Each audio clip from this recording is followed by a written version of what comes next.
గుడిసెల్లో ఉండే బీదవాళ్ళు ఎంత అదృష్టవంతులో కదు బామ్మ. దరిద్రం అదృష్టం అంటావేమిటే? మరీ చోద్యం కాకపోతేను. నిజం బామ్మ, దరిద్రమే అదృష్టం. డబ్బు మనుషుల్ని దూరం చేస్తుంది, దరిద్రం మనుషుల్ని దగ్గర చేస్తుంది. ఇప్పుడు నన్ను చూడు, నాన్న ఊళ్ళో ఉన్నాడా, అమ్మ హాంకాంగ్లో ఉంది. అమ్మ తిరిగి వచ్చేసరికి నాన్న ఏ అమెరికాకో వెళ్ళిపోతాడు.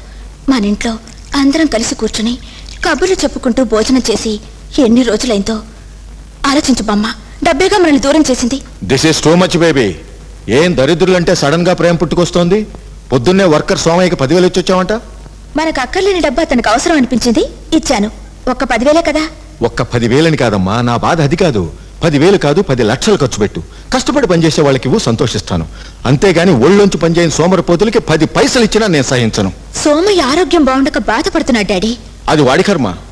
ఆ కర్మకు కారణం అతను కాదు డాడీ, ఎవరో మీకు బాగా తెలుసు. Baby, you are crossing your limits. I'm sorry dad. Madhava, ఊరుకోరా. చిన్నపిల్ల, జీవితానుభవం లేని పిల్ల. దాంతో సమానంగా నువ్వు పోట్లాడితే ఎలా చెప్పు? లోకంలో తన రుచి చూసిన తీపి మాత్రమే ఉంటుందని భ్రమపడే వయస్సురా దాంది.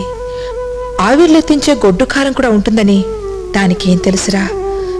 పిల్లతో ఇంకెప్పుడు అలా కోపంగా మాట్లాడుకో. కూర్చో, వడ్డిస్తాను. అక్కర్లేదు, క్లబ్ లో భోంచేసి వచ్చాను.